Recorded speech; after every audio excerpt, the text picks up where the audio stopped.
Everyone, welcome to my review of Sorcerer Striker for the PS4, or the Japanese title, which you can read in the video description because every time I try to pronounce it I sound like a fool, and so we're going to go with the English title, which is Sorcerer Striker.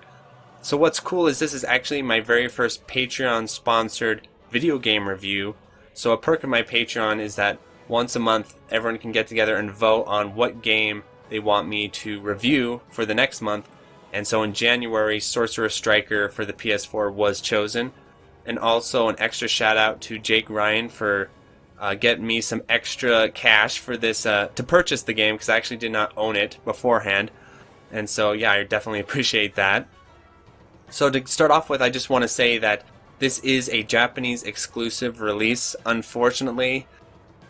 I can kind of see why in this case. You know, I've been really pushing for them to bring all of their games to the West, which I think is a good thing even for this game.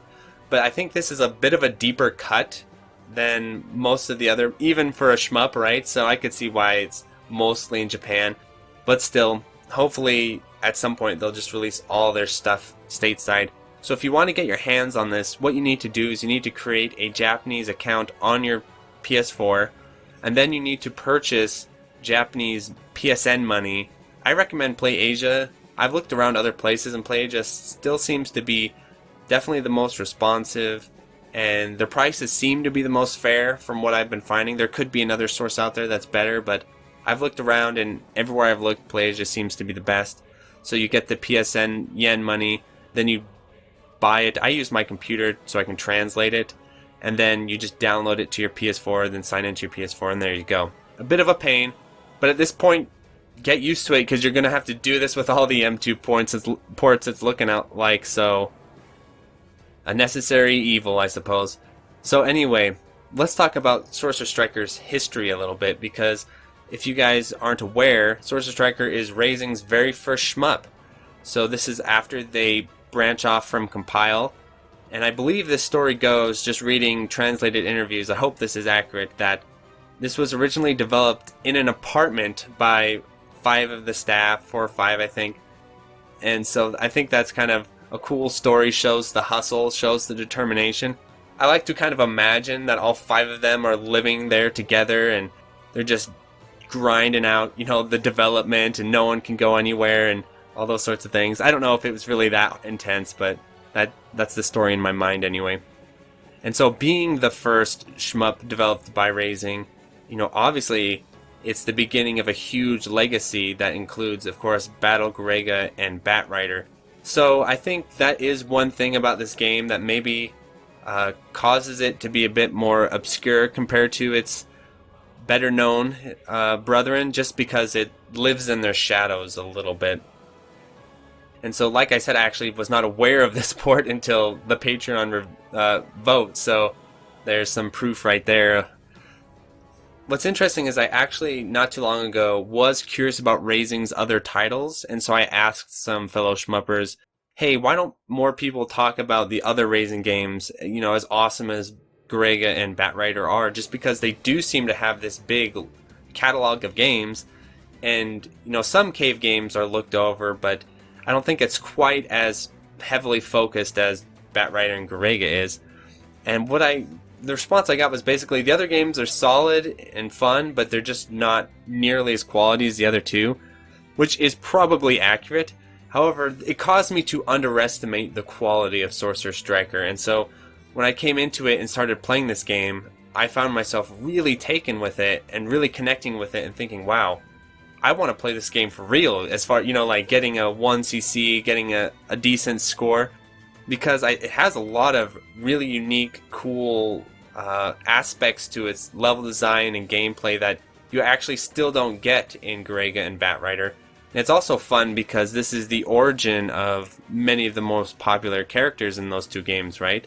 Gain, Cheetah, or Chitta, I'm not sure what one or the other. Miyamoto, and Bornum. You can see my Japanese is not there. And it's funny too, because it's almost like a fighting game where you can compare the strength of the characters in the different versions, right?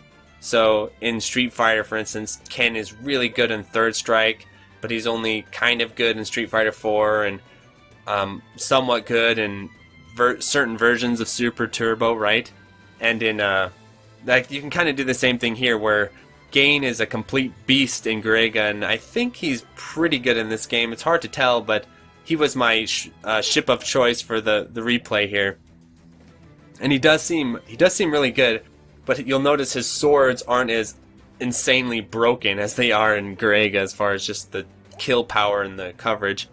And I was interested too, because when I was going through the replays, I saw that Chita was, I'm assuming high tier, because the highest score is with her. And in Garega, that's definitely not the case. She's not a very strong ship in Garega. So that's kind of cool to see certain ships get changed and all those sorts of things and compare them across the games. Anyway, let's talk about Sorcer Striker from a presentation standpoint. So as you can already see watching the gameplay here, the pixel art is beautiful. I underestimated how good it would look. Again, I kind of figured since it's Raising's first shmup, it'll probably look okay, but kind of on the level of Donpachi, where, you know, when you compare Donpachi to Dodonpachi, the quality of the art, you know, there's no denying Dodonpachi looks way better. But in this case, I was thinking, wow, you know, you could make a debate whether Garega or Sorcerer Striker looks better, because they have different art styles, but the quality of the art between the two is, I think, very comparable. And so I was really, really excited about that. I just found myself really getting into the aesthetics and the feel of this game, because it has a unique feel that I haven't found in another shmup, where it has this sort of steampunk vibe to it, but it also has this sort of playfulness that, you know, the Garega is not really that playful whatsoever, and Batrider has some playful elements, but this game has almost like a whimsical feel to it, and there's a part that actually made me laugh, and I don't think I've ever laughed while playing a shmup, so that's an accomplishment in itself, right? Maybe Zero Ranger got me to laugh at some point, I can't remember, but there's a certain section in this game, I won't spoil it, it's at the end though, that made me actually laugh. So right here, I'm just kind of going through and showing the UI, all the standard stuff for the M2 ports, the Shot Trigger Team ports, I should clarify. So game settings for custom mode, I just showed that. I believe there's input lag reduction. It's in Japanese, so it's really hard for me to tell. Controller setup, all the same, so it's very comprehensive controller setup. The screen settings here, again, same as the other M2 ports, so you can rotate. This review is actually played in Yoko just for video production reasons, but normally I would play it in Tate and rotate it.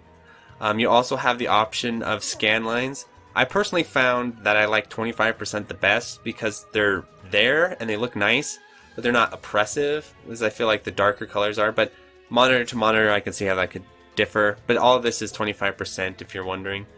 And then the gadgets. So gadgets kind of vary in their importance from game to game, right? Esperate, Sai, are the gadgets really that important? Probably not. Even Ketsui, it's kind of arguable how useful the gadgets are. But in Garega and in this game, because of the rank graph, that gadget right there is a selling point, absolutely, because now you can monitor the rank of these games. And I'll talk a little bit more about rank in a minute. Also, here are the soundtracks, and I have to say, this is a top contender for perhaps some of the best shmup music I have ever heard. Especially this orchestrated arrange.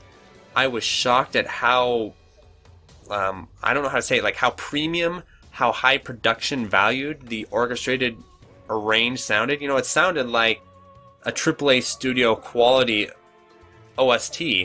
And of course, you know, production values are in the ear of the beholder, you could say, but it does sound like they must have hired some kind of orchestra and done a really solid recording of it, because, yeah, the soundtrack is awesome. I like all the versions, the PC version's cool too. So, again, solid soundtrack selection, love to see that. You know, when I'm reviewing these other shmups, you can, when you compare them to these M2 ports, it just instantly becomes apparent. Why am I giving high scores to these M2 ports and low scores to the Saikyo collection on the Switch? You know, it's because the love and attention in these ports is just so there. It's so apparent that you can feel it and makes you smile and makes you happy. Whereas in the Psycho ports on the Switch, you can just tell they're dumped without any sort of love. So anyway, so right here I'm showing the material room and the ranking, the replay downloader. So here you can download the replays, and then you can view them in the material room. So that was a little confusing to me when I first started playing M2 ports, but basically you download them in the ranking viewer and then you watch them in the material room, in the replay theater. So that's going to be helpful for you guys, because that's not super clear. But anyway, and you can filter through them. So I grabbed some replays, mostly of players that I recognize, or the top scoring ones, just to kind of show how high-level gameplay of this game works, and also how the replay function works, right? Because it's not only your own replays, you can download them from the global leaderboard of the game. And so here is the top scoring arcade, and I definitely wanted to check this one out because the character is Chitta, and like I said, Chitta is not that strong in Garega, but apparently she must be a beast in this game. Otherwise, why is the top score with her? Maybe it's just a character preference, but still, she must be good on some level, right? And so the gameplay of this game is, I think, more simple, definitely, than Garega. How it works is mostly similar, right? Except your power-up system is a bit different. So rather having those options that you collect, like in Garega, how it works is you have these power-ups, kind of Raiden style, where you have to match them up, and they're the books. And then to power up your main shot are the coins. So you'll see enemies drop coins. And for a bit, being trained as a gamer, I think coins are a bit misleading, because we always view, thanks to Mario, we always view coins as sort of disposable, not important, stupid. So for a long time I was just not bothering to collect the coins as I was playing. Turns out the coins are what level up your main shot, the center shot there. So yeah, collect the coins, and you can see a little graph there of how many coins you get ranks you up. So good to keep that in mind. And then with the books, again, the gadget is really helpful because it clarifies that if you want to build up your power of a certain style, you need to collect all the same books. So there's homing, wide, forward. I think the F must stand for forward. Yeah, front shot. And so you want to match them up. And so I'm also showing here the arrange mode, which is creative, I have to say the least. So rather than doing something like Ketsui Detoni, where they remix the entire game and all that sort of thing, they came up with a really clever arrange that I have to give them props for, just for the sheer novelty, which is they allow you to double play in dual mode, and you can kind of switch control between the ships and set up stuff, and so it's kind of encouraging you to do an official sort of double play, where if you've seen some shmup players that are crazy or interested enough will do what's called a double play, where they'll select both ships and control, on cabinet anyway, control one ship with one hand and one ship with the other, which is pretty absurd in games like Dodonpachi or DOJ, because you're also having to bomb and shoot with the same hand you're controlling the arcade stick. There's a fun video of it I'll add to the video description just so people know. But in this port, they've made it like an official thing, which I think is pretty cool. I don't think they've done this with any of the other ports, so... And maybe, I'm not entirely sure, but maybe there's some sort of double mechanics in this game that makes sense why they went with dual mode. Like maybe it has to do with the rank or something like that. I wasn't totally sure, but the range is definitely worthwhile and fun to check out. There's no denying that. So this is just showing Zarok's dual mode gameplay there. And then the other additional mode is custom mode, which is in all the M2 ports. And what it basically is there's a menu, I showed it earlier in the video, where you can go and change settings within the game and do all kinds of fun stuff, like change hitboxes, change how the firing works, change all sorts of things. Custom mode. And so, yeah, there's also that mode, which is really fun. And I've never quite understood how the ranking works with custom mode, right? If there's some sort of restrictions on what you can do and what you can't do. So I wanted to show this gameplay here of me dying over and over on the boss and restarting, because I don't think, when you watch shmup reviews, there's sort of the expectation that the gameplay is not going to feature any deaths and that it's going to be all solid gameplay. which I understand and normally do. However, I've thought with the M2 ports, I think it's important to show deaths because they have a feature to help you learn, which is the save state and load state features. And I have to say, basically, in a lot of my reviews, you'll hear me talking about this needs a training mode, that needs a training mode. Well, personally, I think if you just include save state functions and solid save state functions like M2 does, that's basically all you're really gonna need foundation-wise. If they want to do extra, that's fine, but I think as long as they have those save states in there, it's such a powerful tool. You can create your own custom scenarios. Like here, I was learning this boss fight, and rather than credit feeding the game over and over, I could just save state, practice different things, practice different strats, which you saw, like figuring out, okay, when he rams me, where do I go, what do I do, how do I dodge this? And so I wanted to show some footage of me utilizing that. This stage is awesome, and I think it's actually in Batrider as well. So anyway, thanks so much for tuning in. Final thoughts for sure is that this game is a must-own. It's made with a ton of care, a ton of love. The extras like the gallery are also really fun. Actually put some time and effort into it. It's absolutely must-own. 10 out of 10 for sure. Up there with Garega, Destiny, all the M2 ports.